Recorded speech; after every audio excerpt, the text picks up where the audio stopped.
உளுந்தூர்பேட்டையில் விழுப்புரம் தொகுதி விடுதலை சிறுத்தைகள் கட்சி வேட்பாளர் ரவிக்குமாரை ஆதரித்து அமைச்சர் உதயநிதி ஸ்டாலின் பிரச்சாரம் மேற்கொண்டு வருகிறார். அதனை பார்க்கலாம். ரவிக்குமார் அவர்களுக்கு நான் இங்க வரும்போதே ஒரு மகிழ்ச்சியான செய்தியோடு வந்திருக்கிறேன். அது என்ன செய்தின்னு உங்களுக்கு தெரியும்.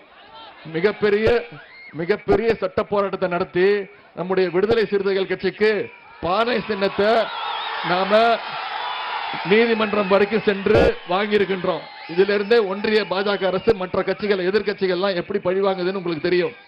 ஒன்றிய பாஜக கட்சியோடைய சேர்ந்து கூட்டணி அமைச்சா அவங்களுக்கு என்னென்ன சின்ன தேவையோ அதெல்லாம் உடனே கொடுத்துட்டாங்க. ஆனா நம்முடைய கூட்டணி கட்சிகள்லாம் எதிர்கட்சியில் இருக்கக்கூடிய கூட்டணி கட்சிகள்லாம் நாம ஒவ்வொரு சின்னத்தையும் பெறுவதற்கு மிகப்பெரிய சட்ட போராட்டத்தை நடத்தி இருக்கிறோம். இந்த சட்ட போராட்டத்தை நடத்தி வெற்றி சின்னம் பானை சின்னத்தை பெற்றதற்காக எழுச்சி தமிழர் அண்ணன் திருமாவளவன் அவர்களுக்கும் நம்முடைய ரவிக்குமார் அவர்களுக்கும் விடுதலை கட்சிகளை சேர்ந்த அருமை சகோதரர்களுக்கும் மீண்டும் இந்த நேரத்தில் என்னுடைய வாழ்த்துக்களை நான் தெரிவித்துக் கொள்கின்றேன். சென்ற 2019ஆம் ஆண்டு நாடாளுமன்ற தேர்தலில் இதே மாதிரி நம்முடைய அண்ணன் ரவிக்குமார் அவர்களுக்கு நான் இங்க வந்து பிரச்சாரம் பண்ணேன். அப்பொழுது அவரை 1,28,000 வாக்கு வித்தியாசத்தில் நீங்க மிகப்பெரிய வெற்றியை பெற வச்சீங்க. அதற்கு இந்த நேரத்தில் என்னுடைய நன்றியை நான் தெரிவித்துக் கொள்கின்றேன். ஆனா இந்த முறை அந்த வாக்கு வித்தியாசம் பத்தாது. ஏன்னா போன முறை உங்களுக்கு தெரியும் நம்முடைய எதிராளிகள் எல்லாம் ஒரே அணியா வந்திருந்தாங்க. ஆனா இன்னைக்கு நம்முடைய எதிராளிகள்லாம் 2 அணிகளாக 3 அணிகளாக 4 அணிகளாக பிரிந்து வந்திருக்கிறாங்க. எனவே இந்த முறை வாக்கு வித்தியாசம் எவ்வளவு இருக்க போகுது?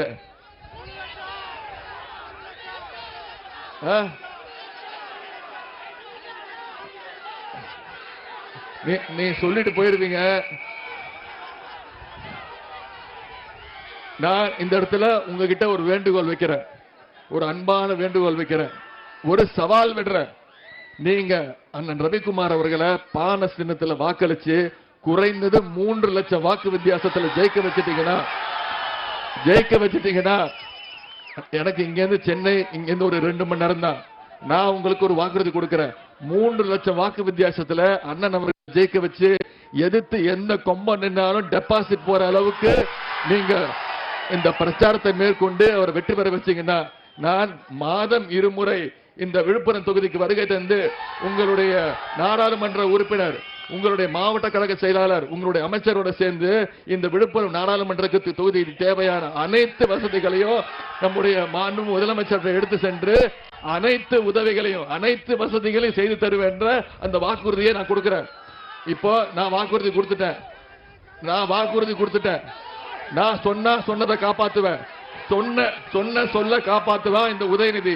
ஏன்னா நான் கலைஞர் பேரன், கண்டிப்பா சொன்னதை செய்வேன்.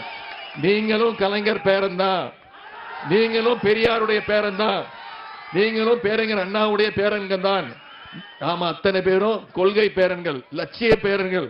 எனவே நீங்க சொன்ன வாக்குறுதியை நீங்க காப்பாத்துவீங்களா மாட்டீங்களா? நிச்சயம் செய்வீங்களா? உங்களை நம்பலாமா? அதே போல சென்ற முறை செய்திகளை உடனுக்குடன் தெரிந்து கொள்ள உடனே சப்ஸ்கிரைப் பண்ணுங்க.